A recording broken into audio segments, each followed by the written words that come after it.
Fidèles téléspectateurs, si vous nous rejoignez, bonsoir et bienvenue dans votre rendez-vous quotidien de l'information en ce lundi 29 juillet 2019. Bonsoir à toutes et bonsoir à tous. À la une de l'actualité, les épreuves du diplôme d'études fondamentales DF session de juillet 2019 ont débuté ce lundi 29 juillet sur toute l'étendue du territoire national.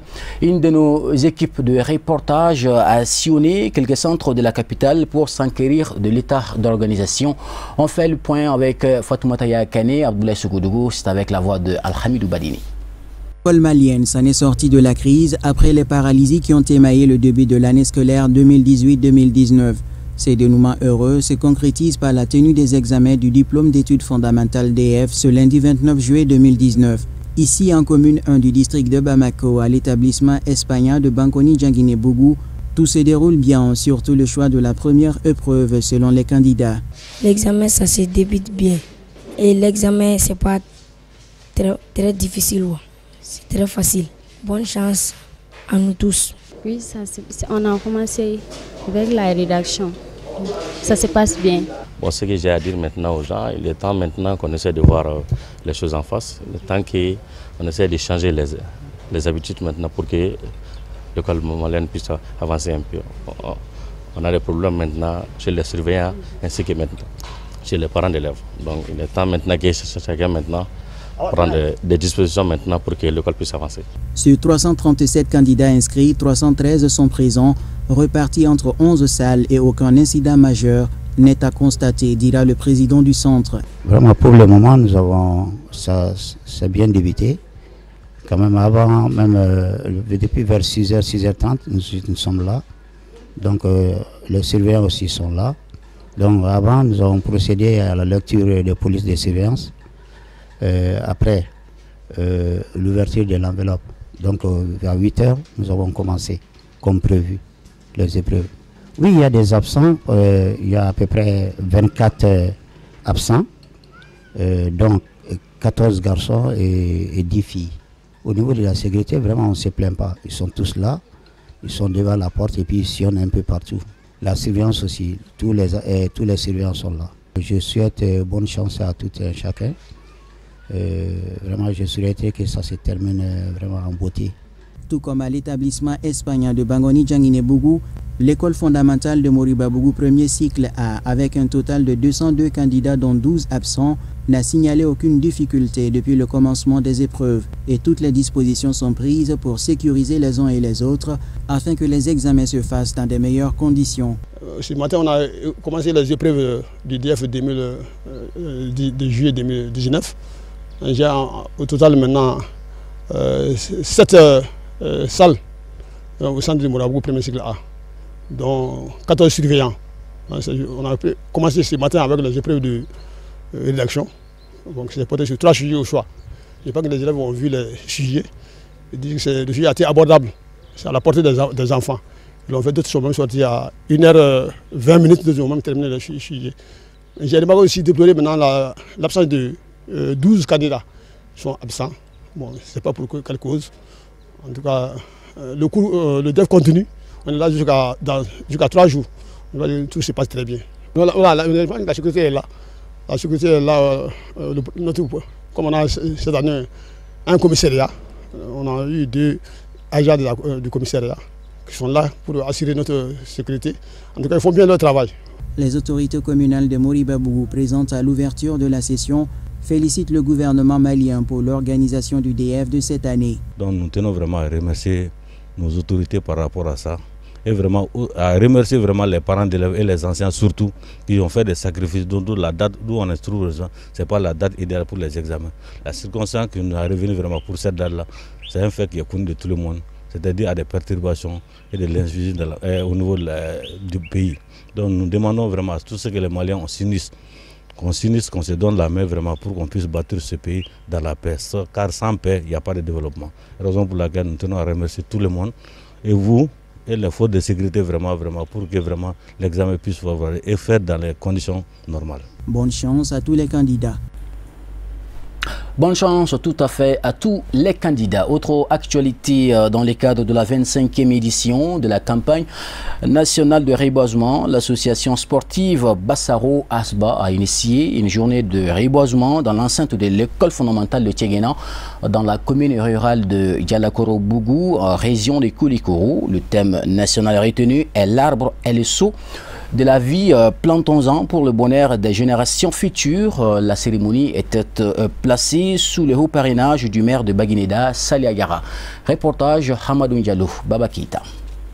L'objectif recherché par la présente initiative est d'impliquer toutes les couches socio-économiques et politiques de la région de Koulikoro dans la lutte contre la désertification et les effets néfastes du dérèglement climatique. Et c'est bien le PDG de l'entreprise Camara, Diola Camara, qui donne le ton de cette journée de reboisement de l'école fondamentale de Tiegana. L'objectif recherché, en bref, c'est pour sensibiliser, c'est pour encourager les enfants qui sont dans mon centre, pour connaître l'importance du reboisement, parce qu'après c'est eux qui sont le futur.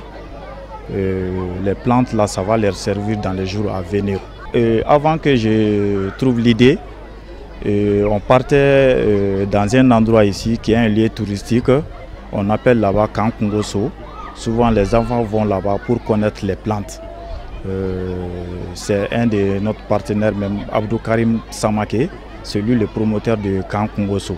Le maire de Baguineda, parrain de l'événement, a saisi cette occasion pour inciter les jeunes à s'engager pleinement dans les activités de reboisement. Absolument, j'encourage beaucoup le reboisement, mais mieux encore, moi je veux qu'on laisse régénérer la brousse.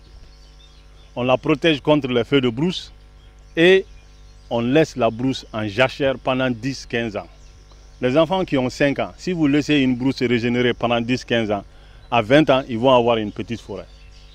Je vous assure, c'est comme ça que les choses se passent. Donc je suis un fervent promoteur du reboisement, mais aussi de la régénération naturelle. Bon, si nous regardons, le Mali est un pays rural. Nous sommes à Bamako, mais le vrai Mali, là, c'est le monde rural. Donc on laisse le monde rural, la forêt, et qu'on les encourage à garder leurs ressources naturelles. Mais dans cette célébration de journée de reboisement, je trouve qu'on doit faire beaucoup plus attention à nos espèces autochtones. Parce que ce sont ces espèces-là que nous connaissons beaucoup. Pour faire cela, il faut promouvoir vraiment, revaloriser ces espèces-là en les plantant au bord des routes, autour des écoles, dans nos jardins.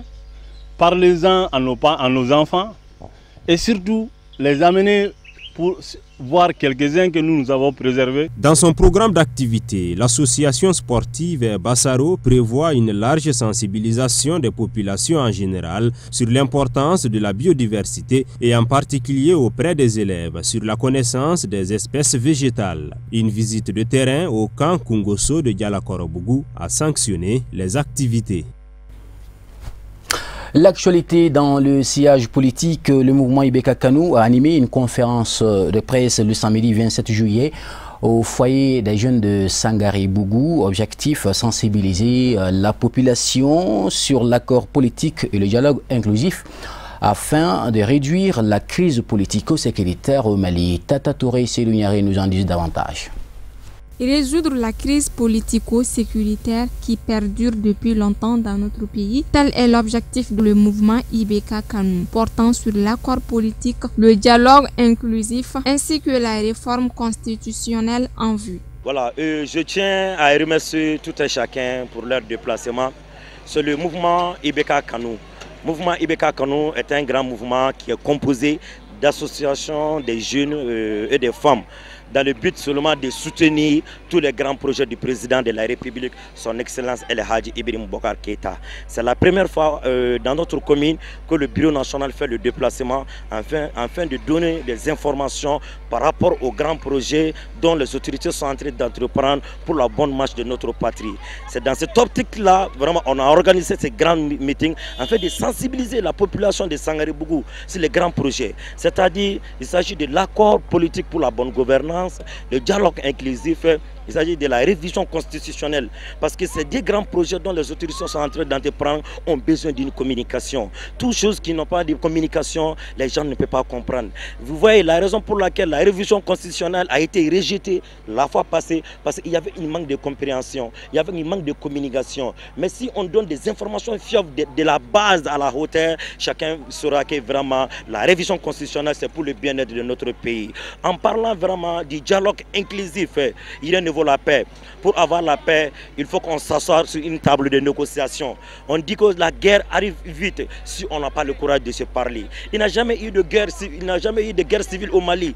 Il n'a jamais eu de guerre raciale au Mali. Il n'a jamais eu de guerre ethnique au Mali. Le Mali est un pays laïque dans sa diversité. Aujourd'hui, on parle vraiment de guerre entre les Peuls et les Dogons, alors que ça c'est faux et ça c'est archi faux. Depuis le temps de Soundiata Keïta, il y a eu toujours de voisinage entre les Dogons et les Peuls. Mais aujourd'hui, on est en train vraiment de manipuler vraiment l'opinion nationale en nous disant qu'il y a des guerres raciales au Mali.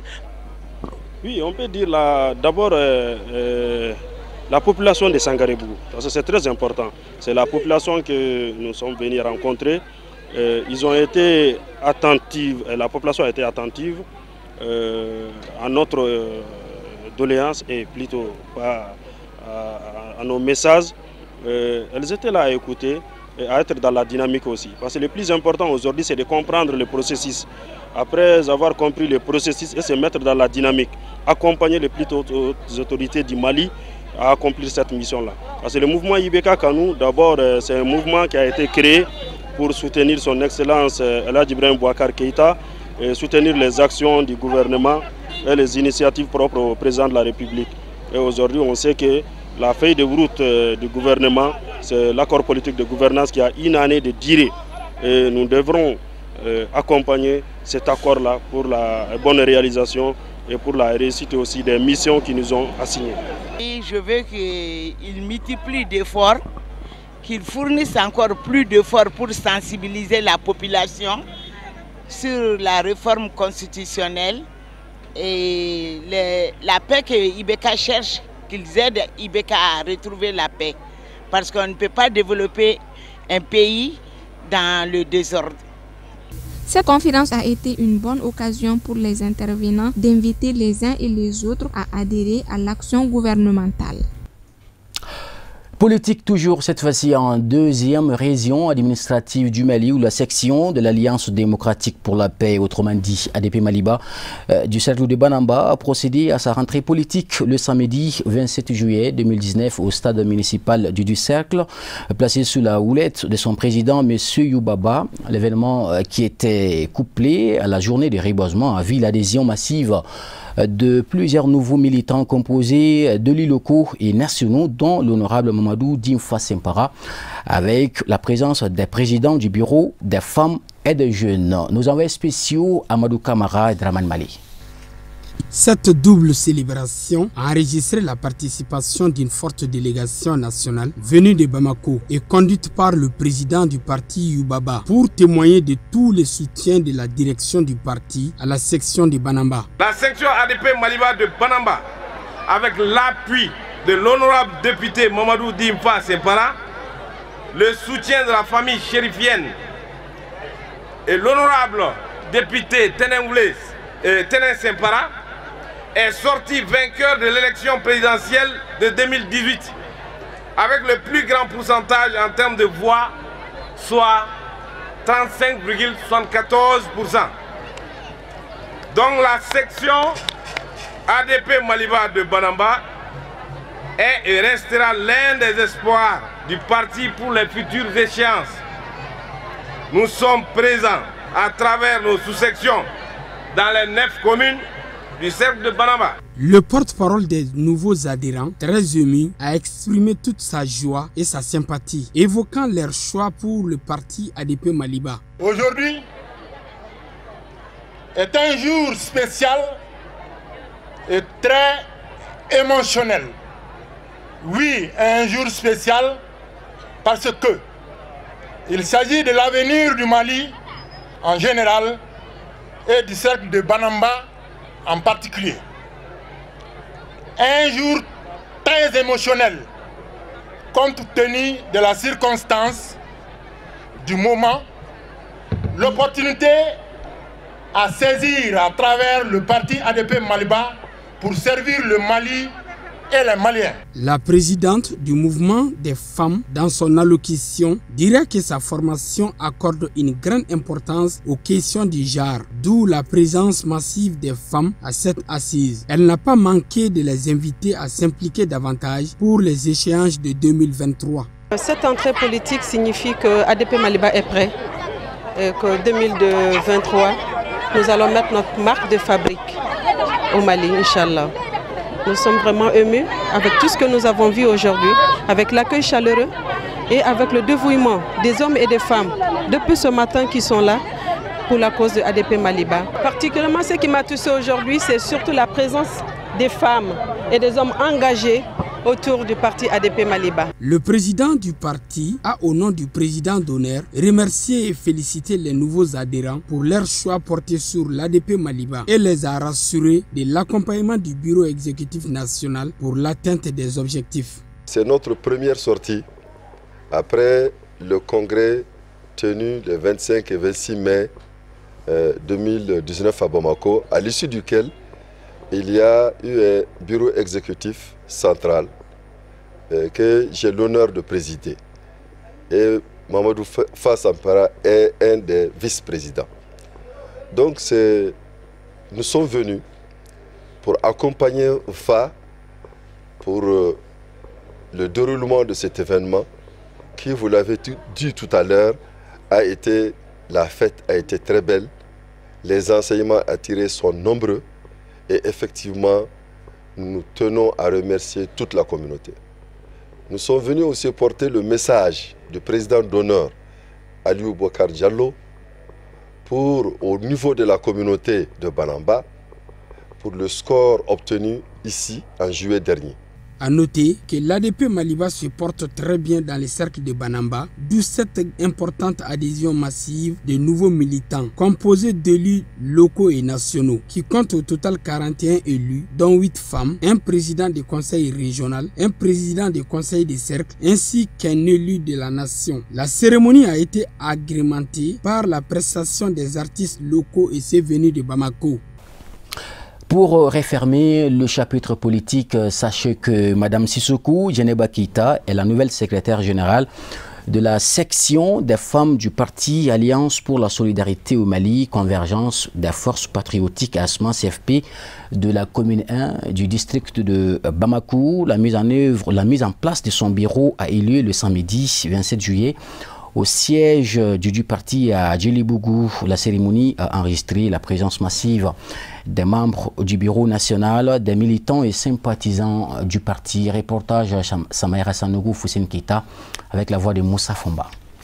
Le siège du parti ASMA CFP de la commune 1 du district de Bamako est pris d'assaut par des femmes venues de tous les quartiers qui constituent la commune. Objectif, être témoin des travaux de la mise en place du bureau de la section des femmes. Une recommandation issue du dernier congrès tenu au mois de décembre dernier. Je vais vous dire qu'après le dernier congrès de l'ASMA CFP qui s'est déroulé au Palais de la Culture, il nous a été demandé par la direction du parti de procéder à la validation des bureaux dans les différentes sections de Bamako, Kati, ainsi que dans les sections à l'intérieur. Donc, en fait, pour qu'on sache exactement où est-ce que l'ASMA CFP en est en termes d'implantation. Donc, c'est ce qui nous a amené depuis bientôt un mois à sillonner les différentes communes de Bamako. On a commencé par Kati, pour pouvoir installer et valider les bureaux déjà existants, qui a procédé à la validation du bureau de la commune 1. Mais je suis venue en retard, j'ai trouvé que voilà, vraiment, c'était vraiment festif. Au dire du secrétaire général de la section du parti ASMA CFP de la commune 1 du district de Bamako, le rôle des femmes dans la vie d'une nation en général et d'un parti politique en particulier est prépondérant. De ce fait, le parti ne peut qu'encourager et soutenir le nouveau bureau des femmes dans les actions qu'il entreprendra. En réalité, les femmes ont beaucoup mobilisé, mais aussi elles étaient déterminées. Et la mise en place de ce bureau aussi, on l'attendait avec beaucoup de patience, parce que déjà après le congrès de décembre 2018, le bureau national a instruit qu'on mette en place les sections des jeunes et des femmes après la section des jeunes. Aujourd'hui, c'était la section des femmes. Les femmes se sont beaucoup mobilisées et le bureau a été mis en place dans le calme, avec le consensus et surtout avec le consentement de toutes les femmes. Émue du choix porté sur sa personne, la nouvelle patronne de la section des femmes ASMA CFP de la commune 1 du district de Bamako a tout d'abord remercié ses sœurs pour leur confiance avant de solliciter leur soutien pour relever les défis. Vraiment, je suis très contente ce soir, je suis très heureuse ce soir parce que ce que j'ai vu aujourd'hui, bon, je suis très heureuse, je ne sais pas quoi dire parce que toujours ASMA commune 1 travaille comme ça, on est la meilleure. Diriger des gens, ce n'est pas facile, surtout les femmes. Bon, je demande aux femmes toujours de travailler main dans main.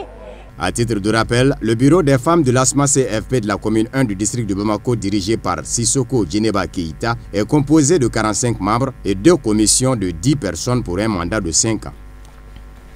Maintenant, place à l'actualité nationale et internationale, commentée par Hamadou Diallo.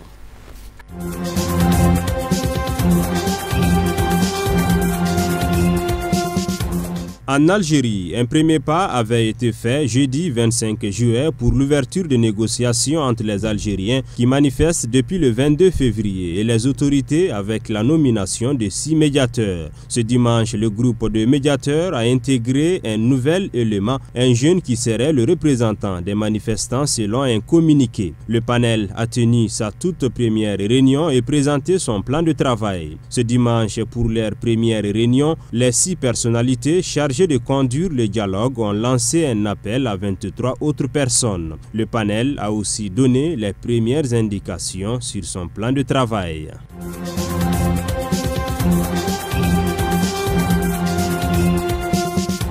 La Haute Cour fédérale de justice a ouvert la voie aux autorités nigérianes pour qu'elles puissent considérer l'organisation chiite dirigée par le cheikh Ibrahim el-Zakzaki comme une organisation terroriste. Ce lundi 29 juillet, le leader du mouvement islamique du Nigeria doit comparaître ainsi que son épouse devant une cour spéciale de l'État de Kaduna. Femi Falana, un des spécialistes des droits de l'homme au Nigeria, estime que cette décision bafoue la liberté de culte des musulmans chiites pourtant garantie par la Constitution. Selon un communiqué de presse publié sur un réseau social, l'interdiction prononcée par la Haute Cour fédérale de justice ne visait pas l'ensemble des chiites mais uniquement le mouvement islamique du Nigeria.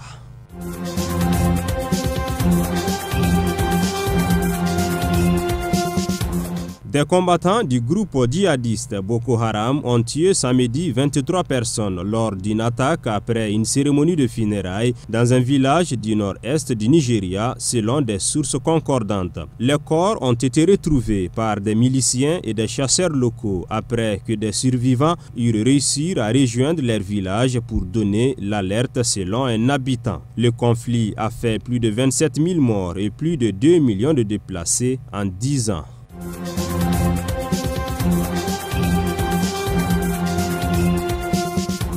Au Niger, le parti de l'opposant Hama Amadou en exil vit une turbulence politique. Le nouveau président par intérim, confirmé par la justice et à son tour contesté par le bureau politique du parti. Ce dimanche 28 juillet, lors d'un point de presse du nouveau président, des militants du parti venus empêcher la conférence ont été dispersés par la police. La crise a atteint son paroxysme ce dimanche après-midi lorsque les députés du parti Lumanafa ont apporté leur soutien à leur leader Hama Amadou déchu.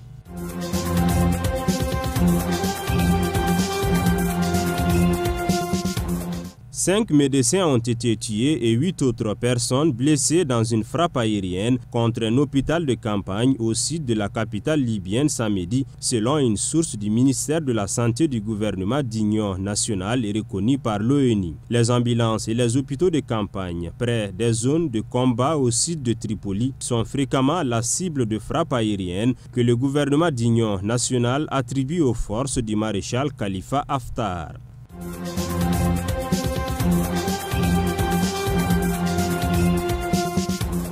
Et enfin, Une fusillade a éclaté dimanche lors d'une foire alimentaire près de San José en Californie. Au moins 3 personnes sont mortes et plusieurs autres ont été blessées. La police a annoncé que le tireur a été abattu. La fusillade s'est déroulée sur le site du festival de l'aile de la ville à 48 km au sud de San José.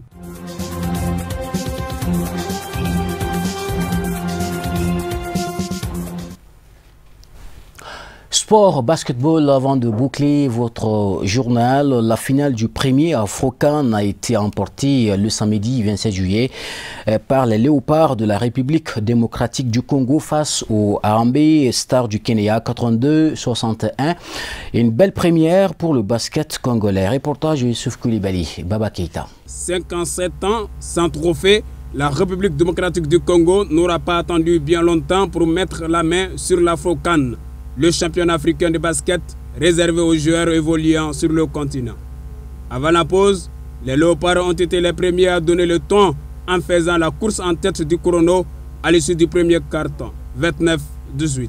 D'un tir à 3 points à quelques secondes de la mi-temps, Eric Ruben Moutoro a permis à son équipe de rentrer au vestiaire avec une courte avance au tableau d'affichage. La RDC s'est ressaisie et les Kenyans n'ont plus revu la lumière. Ainsi, les hommes de Charlie Buzongo Kachala ont pris l'avantage au score face à des Harambee Stars devenus Afon. 65-45, c'est le score à la fin du troisième quart-temps. L'ultime match n'a rien changé à la physionomie de cette finale qui avait définitivement basculé en faveur des Léopards. 51,56% des tirs convertis contre seulement 29,17%. Tout comme le score en est également à leur avantage. 82-61. Ils ont commencé à marquer dans la première mi-temps et à la mi-temps on s'est dit qu'ils ne vont plus marquer, numéro 9 ne va plus toucher le ballon et c'est tout. La défense, ça a été notre clé tout le tournoi et c'est ça qui nous a gagné le championnat. Bon, on est en joie, on a joué pour la nation. On est venu ici, on est venu défendre le pays et voilà, Dieu merci, on est arrivé en finale, on a gagné tous les 5 matchs et on a vraiment fait des efforts en travaillant et voilà, on est arrivé en finale. Je remercie beaucoup les membres de l'organisation, ils ont bien organisé. Je crois qu'on est venu avec un message et le message était très fort. On voulait juste donner un sourire aux Congolais et aujourd'hui ils l'ont eu. Je croyais qu'il allait être un peu bas mais j'ai vu qu'il était assez haut. Donc c'est bien organisé, il y avait des très bonnes équipes mais je crois qu'on l'a mérité quand même. Après 10 journées d'émotions, de prestations sportives excellentes, nous venons de clôturer cette première édition de l'Afro-CAN que notre pays a eu l'honneur d'organiser. C'est une fierté pour nous, dans la mesure où cela témoigne encore une fois que les plus hautes autorités soutiennent la promotion du sport au Mali. Nous avons eu une demande qui a été tout de suite acceptée par le chef du gouvernement sur les instructions du président de la République. Le Mali sort grandi de cette organisation. Bien sûr, sportivement, ce sont les 2 meilleures équipes qui ont aujourd'hui joué cette finale. Pour notre part, il faut le reconnaître, notre équipe nous a laissé sur notre faim. Notre équipe n'a pas bien joué, notre équipe mérite la place qu'elle a eue. Dans cette victoire, le meneur Maxi Mounanga Chamba s'est particulièrement distingué en terminant meilleur marqueur congolais avec un joli doublé, 20 points et 14 rebonds. Et en étant désigné meilleur meneur et meilleur joueur MVP de cet Afro-CAN Bamako 2019. Bien, c'est donc tout pour ce rendez-vous quotidien de l'information de Sheriff La Télévision. Demain, Al-Hamidou Badini vous tiendra compagnie pour les éditions françaises. Mais tout à l'heure, vous retrouverez Ousmane Sogoré pour les éditions en langue nationale Bamanankan. Portez-vous très très bien et clin d'œil à nos téléspectateurs de Burkina Faso.